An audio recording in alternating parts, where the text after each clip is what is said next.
Australia. We have Patrick Nugent.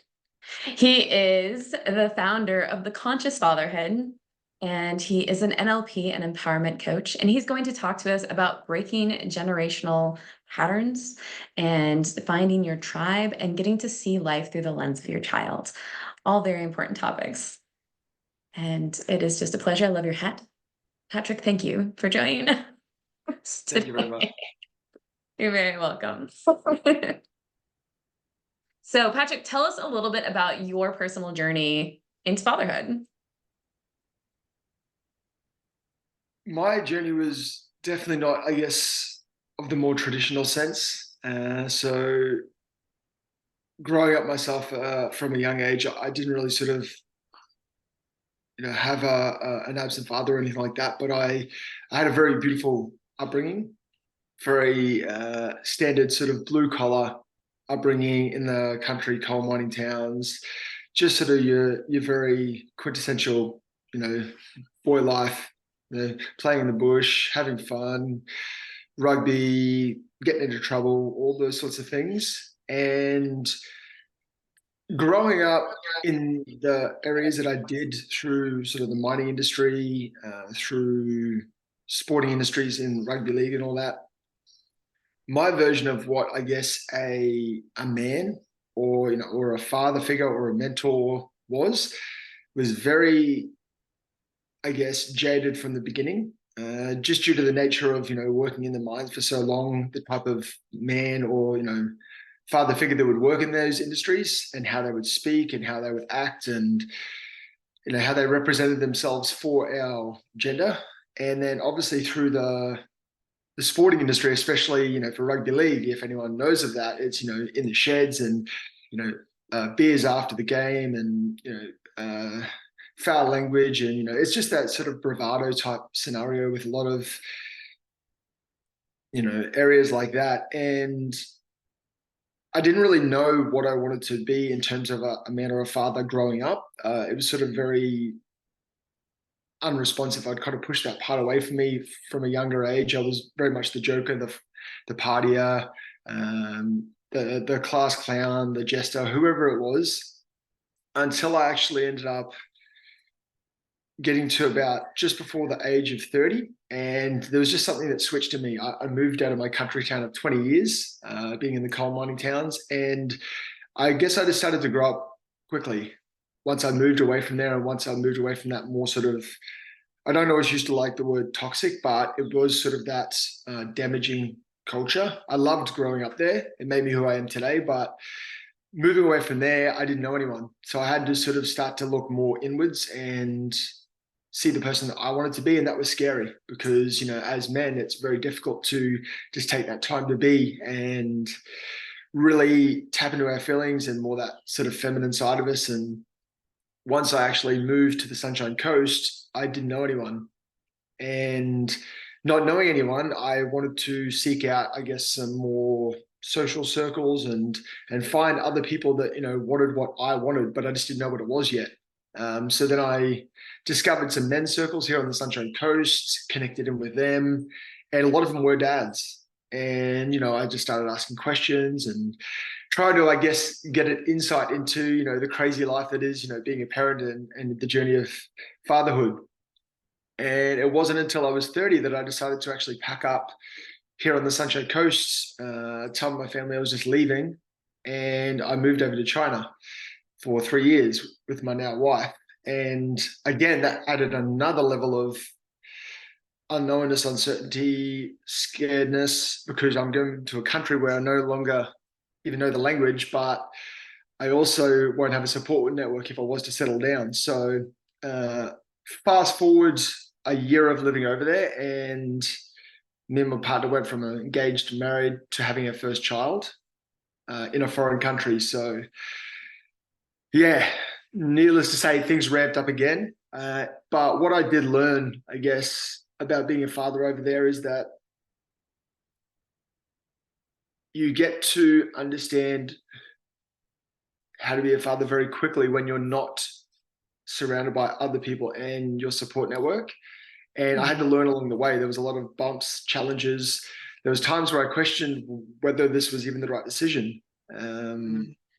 And even to this day, sometimes, as men, we probably still do. But yeah, as I guess said before you now, I've now got three beautiful boys, ages 7, 4, and 1.5, and one of them's actually just off screen at the moment. So I was that's gonna a say, I thought I saw his little hand. Like, classic thing of fatherhood right now is that we have to juggle things. And I've actually got my father's meetup circle after this as well. So there's like a lot of moving parts. But yeah, being a father is amazing. There's a lot of challenges, but I think that that's why I love it so much, because it actually peels back layers of myself each day. And I get to learn and understand who I am through, as I was saying in my topics, the lens of them, because they're literally a mirror image of who we are. And sometimes I don't like looking in that mirror. Sometimes it can appreciate be your challenging, honesty. but it's good. It is. It's beautiful, because what it allows us to do is really get a face off with the parts of us that we try to hold down. Through generational conditioning, as I was speaking into, there is a lot of layers that the men that I've worked with through coaching, or even in my circles, or even in day-to-day life, will literally have no conscious awareness of the struggles, or the pain, or the suffering they're actually going through. But the journey of fatherhood really brought that to the forefront for me, because I don't think I ever would have probably looked to it as an extent, or as deeply as I would if I was a father. Some of the generational wounding and issues that I had from a younger age. So yeah, for that. So when you talk about I apologize for interrupting. So for people out there who have not heard that term generational wounding, or don't really have a concept of generational conditioning, can you just briefly dive into that a little bit more for clarity? Yeah, definitely. So for me, I guess from a younger age, there's a lot of trauma that can happen, a lot of challenges that can be things brought up from a younger age, where you might have pain and suffering around maybe your parents not being around all the time. They could be very, I guess, very much of a tyrant, or they could be very much controlling in nature, and that could really hold something for you later on in life, where maybe you feel like you need to have control over everything. There can be situations where maybe, in my experience at least, where winning at all costs was a big thing. So growing up, I developed that sense of, not ever sort of really being good enough, not, feeling as though anything I'd done was really the best it could be, and always feeling like I needed to move on to the next thing to really prove myself in this world. So holding on to a lot of that pain and suffering from a young age can really just bottle it up. And then rather than expressing it through a healthy way, you tend to either, one, repress and hold it back, which can really have a lot of trouble in moving forward with future relationships that you have with your children, and you pass that on, because then they pick up on those tendencies. Or you can go the other way, and you can be a firecracker, where you literally bottle it up, and then all of a sudden it just comes out in unhealthy ways.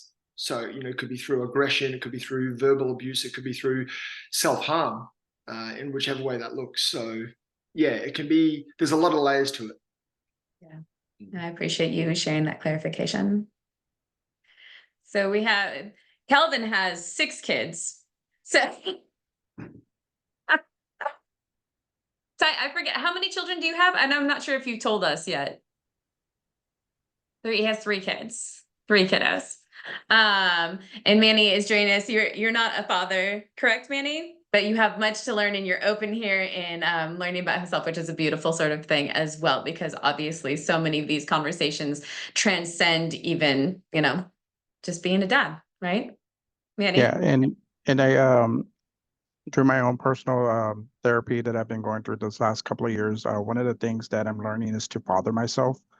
So I found it kind of like timeless, or timing, very timing, when the ad for this summit came about.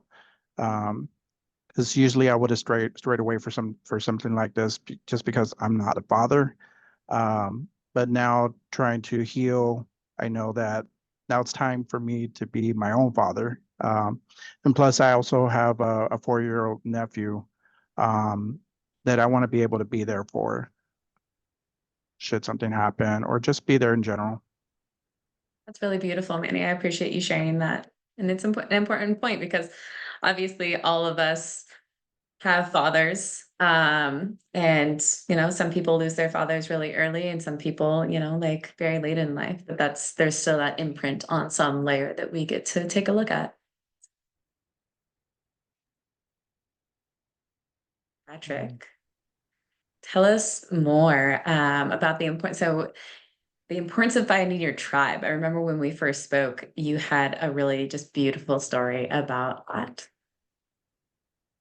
Yeah, thank you. You're welcome.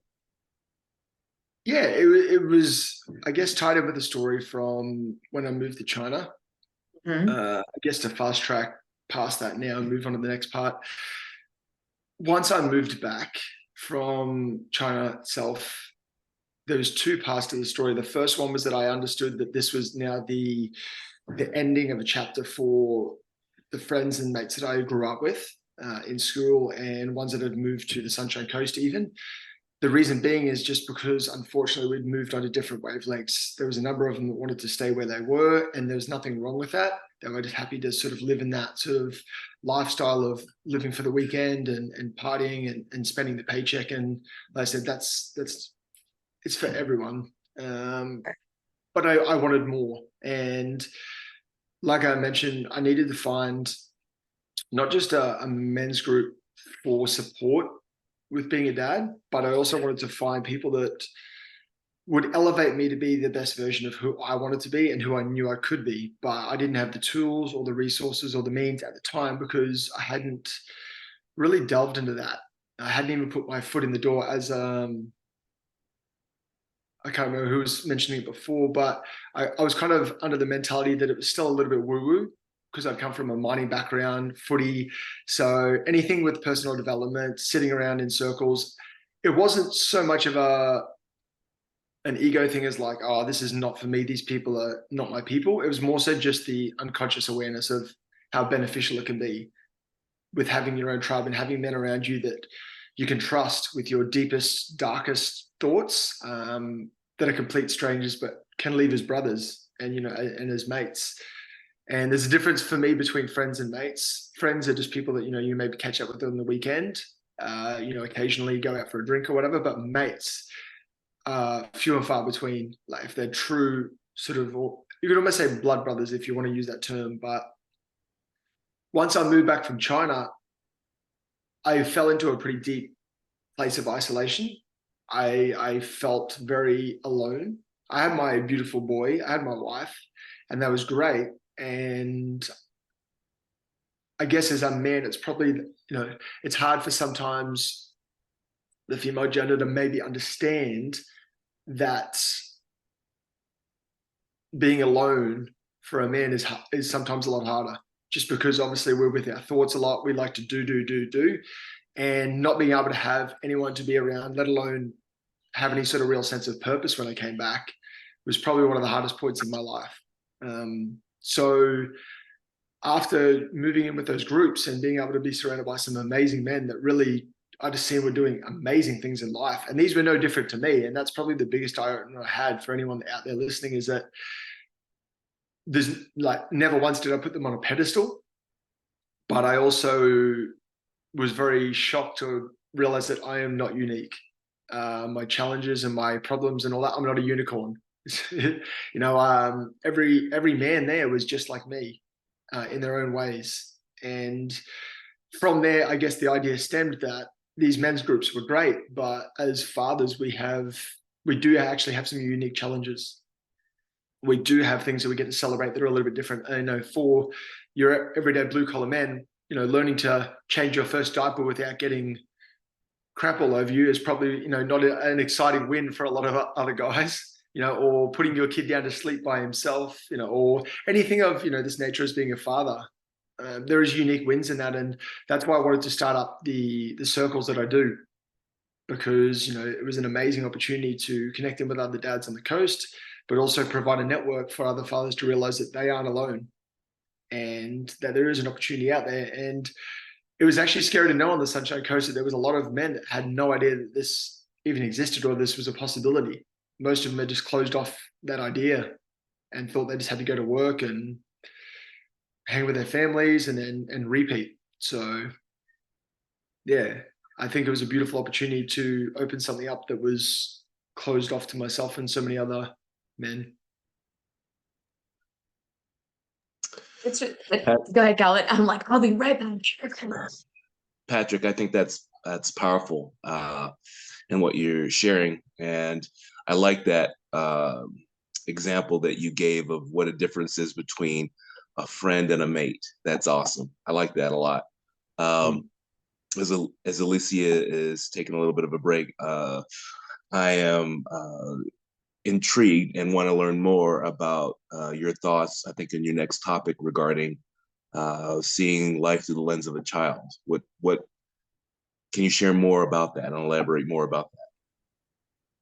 Yeah, definitely. I think that for me, probably the biggest eye-opener of seeing the lens through my children, they're very different in so many beautiful ways. Now, obviously, being completely vulnerable, that's beautiful and also triggering sometimes as a man, as a father, because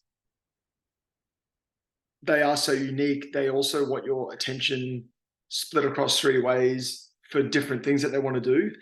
And I guess it's triggering in the sense that as much as you want to provide that time for and that space and energy for them, sometimes there's parts of me, that little ego part in the back, that just go, why can't you all just like the same thing?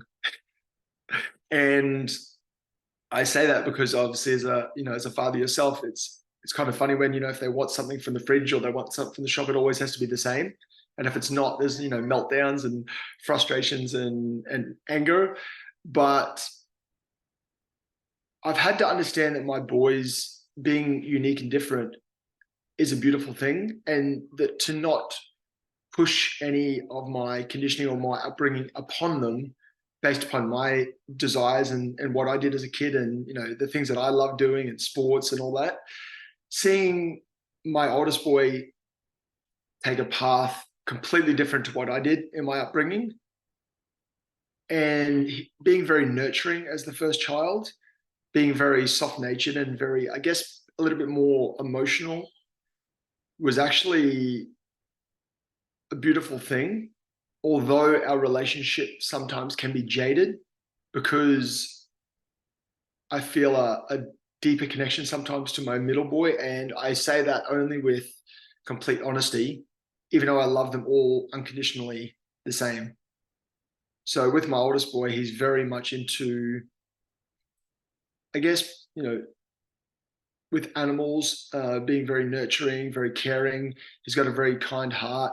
My middle boy, I don't know if you had the same thing yourself, Calvin, but he's a firecracker.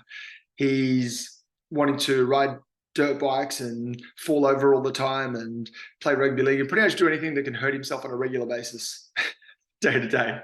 And yeah, there's been parts of my days where I've had to sit back and just go to myself, why am I being triggered in this moment? What is it that's truly triggering me? Is it actually anything they're doing wrong or something that they've said or spoken into or their actions? Or is that just a reflection of myself not healing a part of me that I haven't dealt with, throughout my childhood or throughout my adulthood?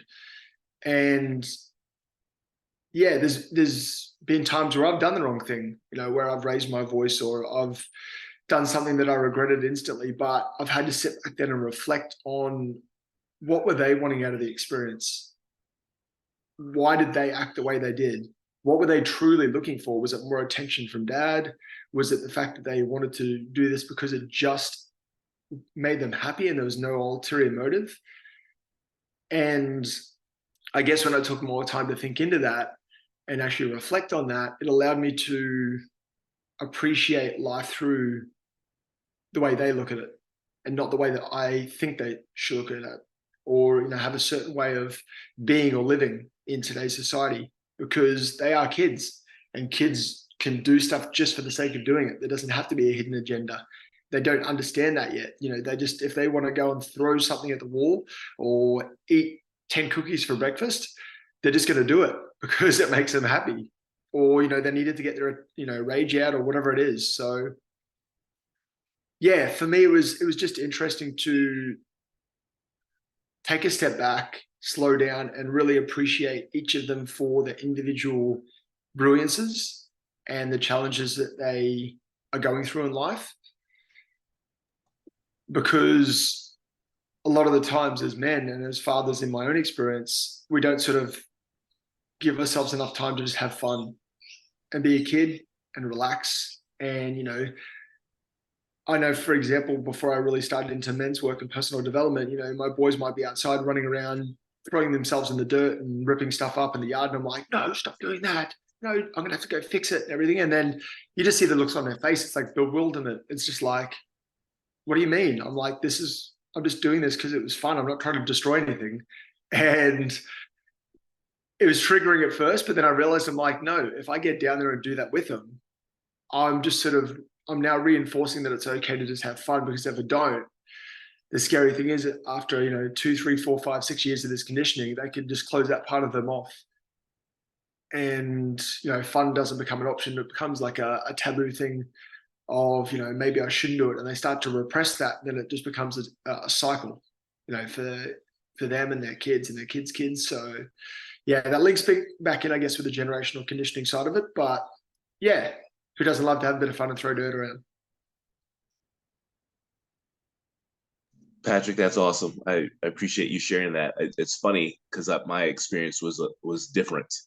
I've got more girls than boys. So yeah, me growing up, I grew up with 2 younger brothers, and so all boy, testosterone full throttle, and we were having fun, getting into anything and everything. So emotions weren't something that I was really tapped into too well. So it took me 5 girls to help me with that. And like you said, my oldest daughter, my firstborn, she's a warrior. Second, more of a thinker, feeler, loves to be in the arts. My third is a tomboy, and then my fourth is my son. So I finally wound up having a son, and then the thing that I had to work through was not placing all my hopes and dreams on his shoulders to be the full boy that I needed and I've been wanting for all those many years, but to allow him to grow and become the individual that he's meant to be, and not what I wanted him to become. So I salute you on opportunities to be able to celebrate their eyes and their lens of how they see things. That that is an important gift to be able to have as a father. So thank you for sharing that. No, thank you, man. Appreciate it. So very beautiful. Patrick, well, there's so much richness in all the things that you have to bring us today. So I really appreciate you bringing all of that forward. And I feel that we don't talk about that enough, is seeing your life through the lens of a child. As adults, we so often lose that sense of wonder, and yet it's still all around us, no matter what age that we are. And to be able to capture that still with your children, I think that's such a gift. I don't personally have children, but I think that just what I see around with parents is that it's this beautiful excuse for you to get to play like a child. That we still have that inner child within us that's just dying to come out and play. And you suddenly become a father, and then you get to do those things and not be judged. You get to play in the dirt. You get to build with Legos. You get to go make forts. Like whatever it is that you want to do. It's like, yay, I finally get to go do this. Mm-hmm. Yeah, I've definitely used that excuse to watch some Disney movies or something else that I just didn't want a life. Like Bluey-a-thons or something like that. And I'm just going to chill out. You're like, come on, guys, you know you want to watch this with me. I mean, like, this is what you want to watch, right? Lego's your favorite. Come on, guys, let's go. Yeah. I bought this great Lego set for you. It's always a way. You know, sure. what's funny with that is that sometimes, you know, in sharing my childhood with my kids, I would cause them to watch some of the things that I watched, and I didn't realize how traumatic that was for them. So a cartoon was Watership Down. It was about the rabbits that were trying to survive underneath the ground.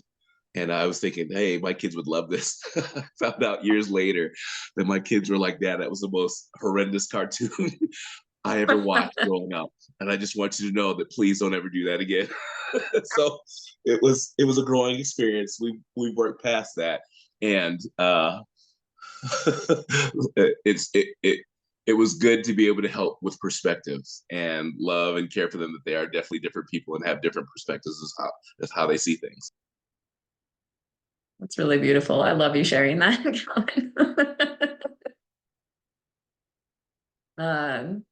That does bring up an interesting mix, I feel like, between things that Calvin's brought up in regards to his son and also what we want to do as children, our inner child, and with our child. And sometimes that feeling that maybe there was something that you wanted to do as a child and you're trying to create that opportunity for your child that you perhaps did not have to do, and yet them not wanting to do it.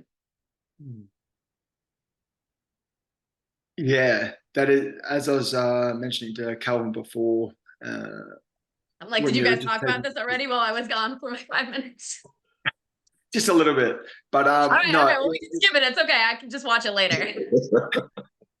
Yeah, we just I spoke guess to I'm the just on the differences. train. It's fine. I'm here with you guys. I left. I couldn't hear anything. I came back, and We were just like channeling the energy. You know, You we knew were. that question was coming You up. were. Deeply enmeshed in the mensa. So Calvin's got the good questions. He's bringing them. He's bringing the fire. Love that. It's one of the many reasons we bring him.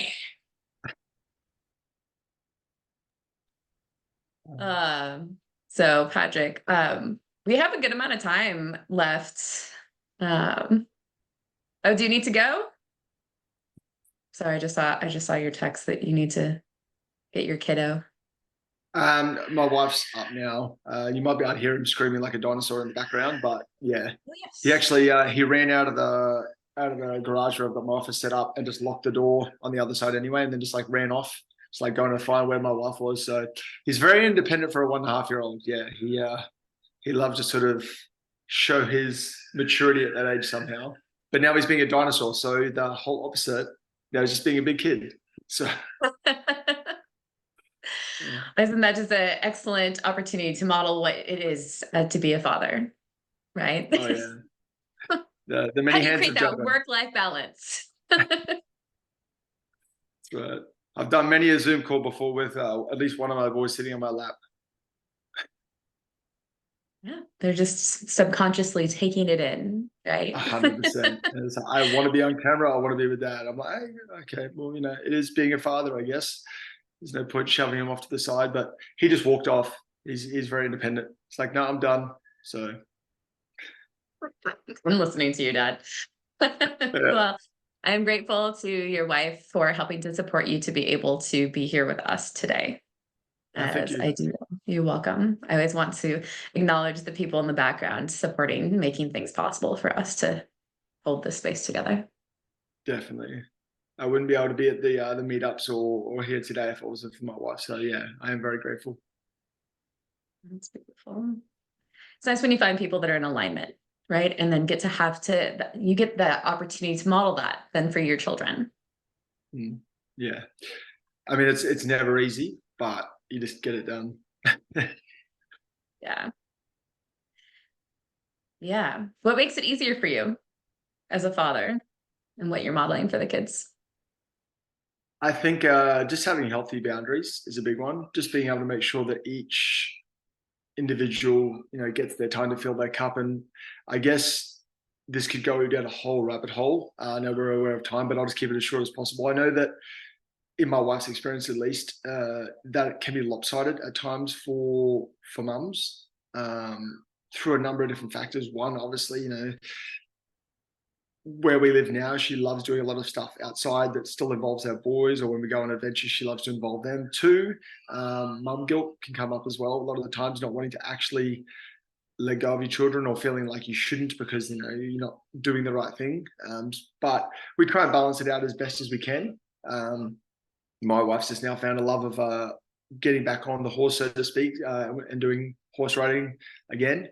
after a traumatic event in her childhood, which could be spoken about, but that's for her to speak about. I'll keep that private to her. But yeah, it's good to see that she's now found something that can actually fill her cup and her bucket as well. And I guess that gives us a better chance at balancing things out with those boundaries as well of, being very open and honest about what we do. Like my meetups every Sunday are set in stone. That's something very important to me. It's something I'll always do. But if I have to pivot and change and take one or two or three of my boys, I'll do it. Because obviously, that's being a father as well. A lot of the men that come down there bring their kids as well. So, there's playground, there's all areas, there's a beach. So, yeah, it gets to be what it is versus what it should look like. What it should look like. Isn't that an interesting thing that we place upon ourselves in life across the board? So I appreciate that you honor what your family needs and what you need, despite what might be put forth as what it should look like. That's important to honor.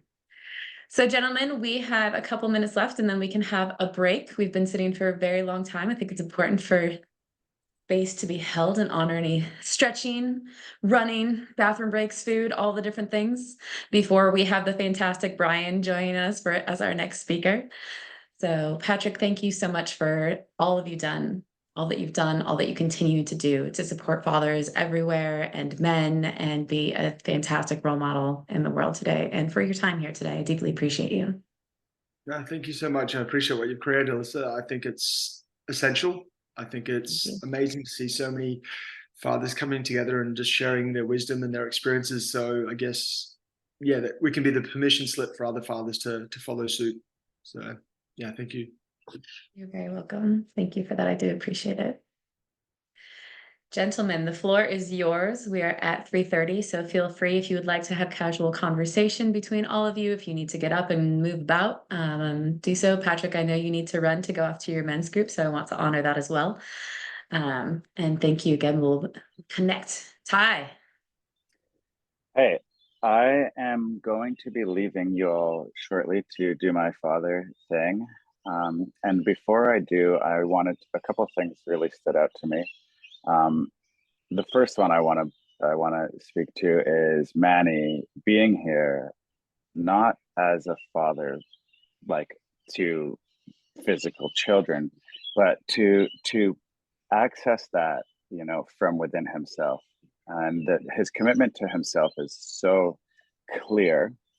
And it's really inspiring, Manny, that you're here right now, doing this inner work, this exploration, and that just the fact that you, something inside of you acknowledged that this event was on, and then you followed that thing within yourself to be here right now, even though you don't have children.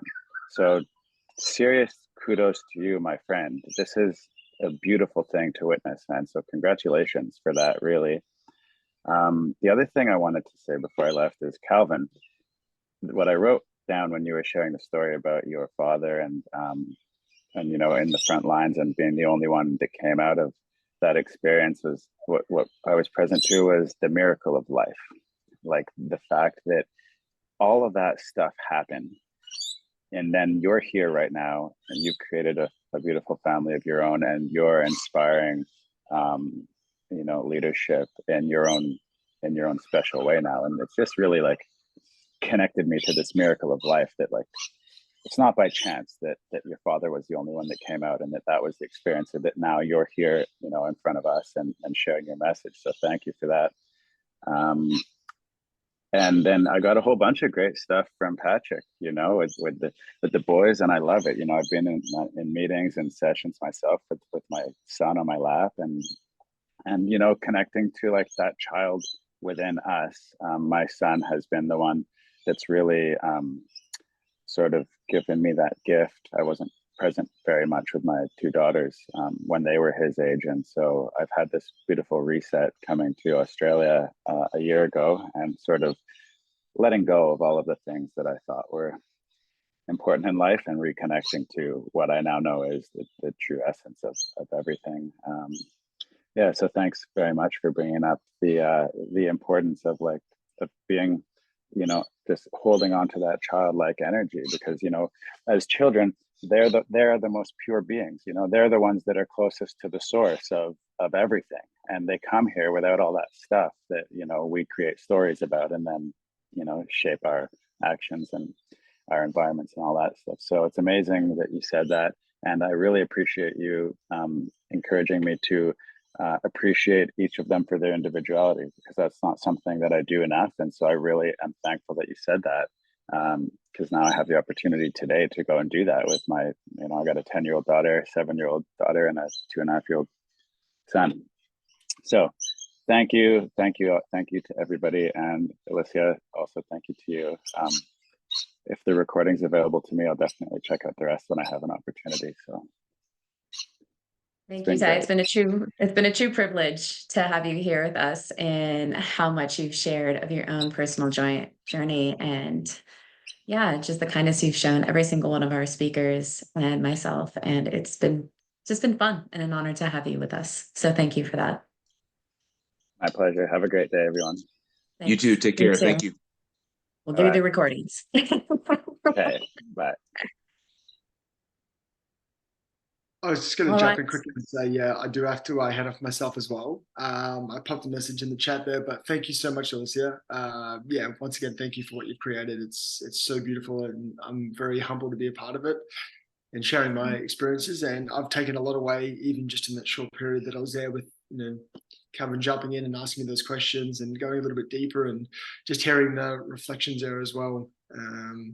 Yeah, it was beautiful. So I would love to just stay in contact, and yeah, Alicia, I'll stay in contact with you.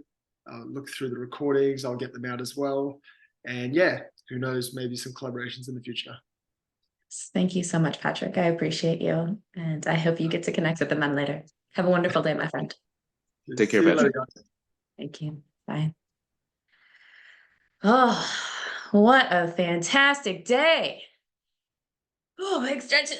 Brian, you can feel free to unmute. Join us. Oh, goodness gracious. I'm here. Calvin, how you doing? Oh, I'm doing pretty well. Who's this? This is Brian. Brian, what's up, man? Yeah, doing good. I had sent you a message before, trying to say hi and everything. I'm happy to be here. I'm excited for it.